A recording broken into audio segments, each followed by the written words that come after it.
ছুটির প্রথম দিনে ঈদযাত্রায় ঘরমুখো মানুষের ঢল নেমেছে সব পথে। বিস্তারিত জানাতে গাজীপুরে আছেন রিপোর্টার মেহেদি হাসান, টাঙ্গাইলে কাদির তালুকদার, কমলাপুর রেল স্টেশনে শফিকুজ্জামান রুবেল এবং সদরঘাট লঞ্চ টার্মিনালে আছেন রওনক নিয়ন্তা। প্রথমেই যাচ্ছি মেহেদির কাছে। মেহেদি,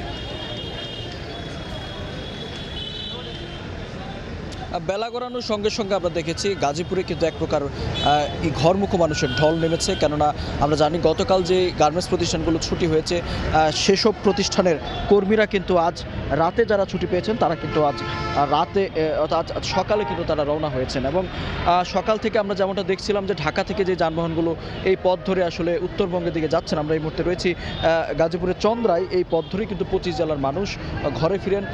সকাল থেকে শুধুমাত্র ঢাকামুখী গাড়ির চাপ থাকলেও এই মুহূর্তে আমরা দেখতে পাচ্ছি কিন্তু আসলে এই এলাকার মানুষ যারা রয়েছেন তারা কিন্তু বাড়ির পানে ছুটছেন। এবং একটু জানিয়ে রাখি যে বিশেষ করে বাসে কিন্তু তারা যাওয়ার চেষ্টা করছেন, তবে অতিরিক্ত ভাড়ার কারণে কিন্তু তারা সেটি হচ্ছে না। কেননা এখান থেকে গাইবান্ধা রংপুরের যে বাসগুলো রয়েছে সেগুলো কিন্তু 900 থেকে 1000-1200 টাকা পর্যন্ত কিন্তু হাঁকাচ্ছে, যদিও সেটি দূরপাল্লার কোনো বাস নয়। শহরতলিতে চলাচলকারী যে লোকাল বাসগুলো রয়েছে সেই বাসগুলো দিয়ে কিন্তু তারা অতিরিক্ত ভাড়া নিয়ে কিন্তু যাতায়াত করছে। তবে সেই হিসেবে কিছুটা ভাড়া কমানোর জন্যই কিন্তু সাধারণ মানুষ যারা রয়েছেন তারা কিন্তু ঘরের ফেরার উদ্দেশ্যেই কিন্তু তারা বিশেষ করে ট্রাকগুলোতে চড়ে বসছেন। বিশেষ করে উত্তরবঙ্গ থেকে যে ট্রাকগুলো পণ্য নিয়ে এবং পশু নিয়ে আসলে ঢাকা এসেছিল সেই ট্রাকগুলোতে করে কিন্তু সেই ট্রাকগুলোতে চড়ে এই গার্মেন্টস কর্মী, বিশেষ করে শিল্প অধ্যুষিত এলাকা, এই এলাকার কিন্তু এর মধ্যে 50% গার্মেন্টস প্রতিষ্ঠান গতকালকে পর্যন্ত ছুটি হয়েছে। বাকি 50% গার্মেন্টস প্রতিষ্ঠান আজকে ছুটি হবে। সেই হিসেবে আজকে দুপুরের পর কিন্তু এক ধরনের চাপ আরও বাড়তে পারে, এমনটাই কিন্তু আশঙ্কা করছেন আইন শৃঙ্খলা বাহিনীর পক্ষ থেকে আমাদেরকে জানানো হয়েছে। তো এখন পর্যন্ত বিশেষ করে বাসের পাশাপাশি কিন্তু অতিরিক্ত বিপুল পরিমাণে যাত্রী কিন্তু ট্রাকে করে পাড়ি দিচ্ছেন। এবং যারা কিন্তু কম ভাড়ায় যেতে যাচ্ছেন তারা ট্রাকে এবং অতিরিক্ত ভাড়া দিয়ে কিন্তু অনেকেই বাসে, বিশেষ করে বাসের ছাদেও আমরা দেখেছি অনেকে যাচ্ছেন। তো এই ছিল গাজীপুরের চন্দ্রায় ঈদযাত্রার সবশেষ তথ্য। আমরা আরও খবরাখবর জানবো। টাঙ্গাইলে রয়েছেন কাদির তালুকদার।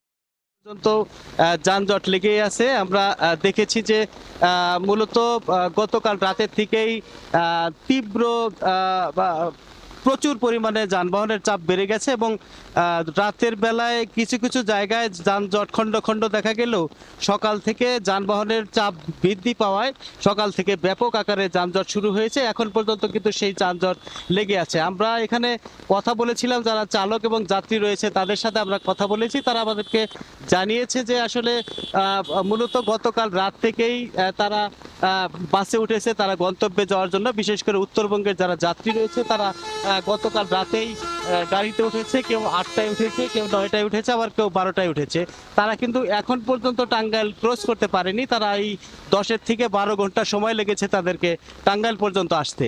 আমরা কথা বলেছিলাম এখানে কর্তব্যরত যারা পুলিশ প্রশাসন রয়েছে, আইন শৃঙ্খলা বাহিনী রয়েছে, তাদের সাথে আমরা কথা বলেছিলাম। তারা আমাদেরকে জানিয়েছে যে আসলে প্রচুর পরিমাণে যানবাহনের চাপ বৃদ্ধি পেয়েছে, স্বাভাবিক সময়ের চাইতে প্রায় 3 গুণ গাড়ির চাপ। এছাড়াও গরুবাহী যে ট্রাকগুলো রয়েছে সেই ট্রাকের কারণেও যানবাহনের চাপ প্রচুর পরিমাণে বৃদ্ধি পেয়েছে, যেই কারণে আসলে সব মিলিয়ে আসলে অন্যদিকে আবার গার্মেন্টসও ছুটি হয়েছে, সব মিলিয়ে আসলে যানজটের সৃষ্টি হয়েছে। তবে পর্যাপ্ত পরিমাণে পুলিশ রয়েছে, আইন শৃঙ্খলা বাহিনী রয়েছে বলে আমাদেরকে জানিয়েছে এবং তারা বলেছে যে খুব দ্রুত সময়ের মধ্যেই তারা যানজট নিরসন করতে সক্ষম হবে।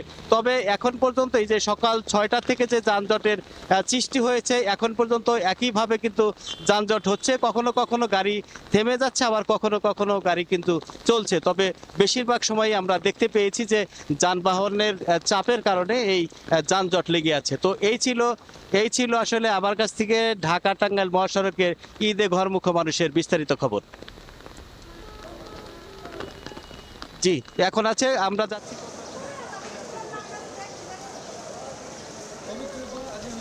কি দেখাবো এখন? দেখাবো। আসছে কানায় কানায় পরিপূর্ণ হয়ে ট্রেনের ভেতরে দরজা থেকে শুরু করে ছাদেও কিন্তু বিভিন্ন যাত্রীরা চড়ছেন। আপনারা দেখতেই পাচ্ছেন যে এখনো প্ল্যাটফর্মে কিন্তু প্রতিটি প্ল্যাটফর্মের নিচেই যাত্রীরা অপেক্ষা করছেন, ট্রেন আসছে, ট্রেনে উঠছেন। এবং আমরা যেটা বলছিলাম সকাল থেকেই যে কমলাপুর রেল স্টেশনের শিডিউল অনুযায়ী এখন পর্যন্ত প্রতিটি ট্রেন ছেড়ে গিয়েছে, এখন পর্যন্ত শিডিউল বিপর্যয় হয়নি। কিছুক্ষণ আগে রেল উপদেষ্টা ফয়জুল করিম তিনি কিন্তু এখানে এসেছিলেন এবং তিনি পরিদর্শন করেছেন প্রতিটি প্ল্যাটফর্মে, ট্রেনে গিয়েছেন, যাত্রীদের সাথে কথা বলেছেন, প্ল্যাটফর্মের সম্পর্কিত বিষয় নিয়েছেন, যারা কর্মকর্তা কর্মচারী তাদের সাথে কথা বলেছেন।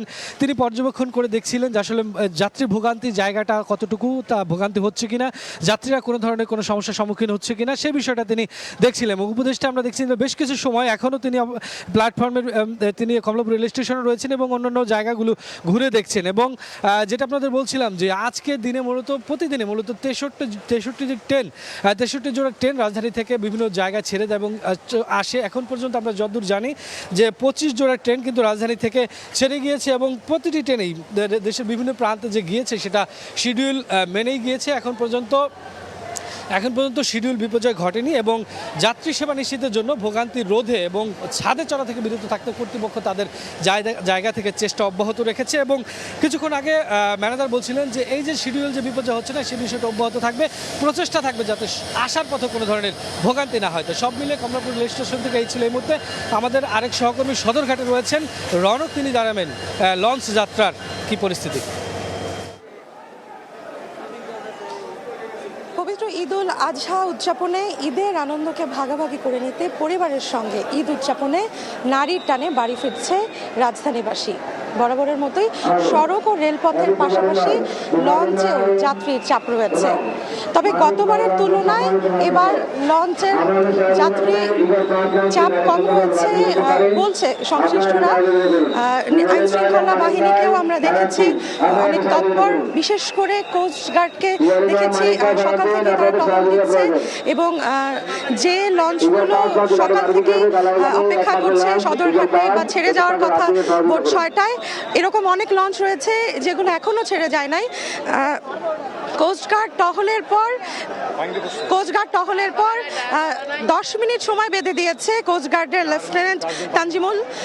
এরপরই একের পর এক সদরঘাট থেকে লঞ্চ ছেড়ে যাচ্ছে, এমনটাই আমরা দেখেছি। এরপর আমরা যতটুকু জেনেছি যে সকাল থেকে চাঁদপুর ও ভোলার উদ্দেশ্যে সদরঘাট থেকে ছেড়েছে 136টি লঞ্চ এবং বরিশালের উদ্দেশ্যে সদরঘাট ছেড়েছে 2টি লঞ্চ। আর ঢাকায় ফিরেছে, সদরঘাটে ফিরেছে প্রায় 200টিরও বেশি লঞ্চ, এরকমটাই আমরা জানতে পেরেছি। তবে যাত্রীরা বলছেন যে তাদের কাছে অতিরিক্ত ভাড়া আদায়ের ঘটনাও ঘটেছে। তবে কর্তৃপক্ষ বলছেন বা লঞ্চে যারা রয়েছেন সংশ্লিষ্টরা তারা বলছেন যে যাত্রী কম নেই এবং যাত্রী কম থাকায় এবং কেবিন শূন্য থাকায় তারা ছেড়ে যেতে পারছেন না, এমন অজুহাত তারা আসলে দেখাচ্ছেন, এমনটাই আমরা দেখেছি। তবে আমরা কিন্তু দেখেছি যে ছাদে পর্যন্ত বৃষ্টিতে ভিজেও সন্তানদের নিয়েও ভিজে ভিজে লঞ্চের যাত্রীরা অপেক্ষা করছেন কখন আসলে তাদের যাত্রাটি শুরু হবে। আর হঠাৎ করে একটি দুর্ঘটনার ঘটনা ঘটেছে। কোনো একটি সদরঘাট থেকে আমার কাছে এই ছিল সর্বশেষ।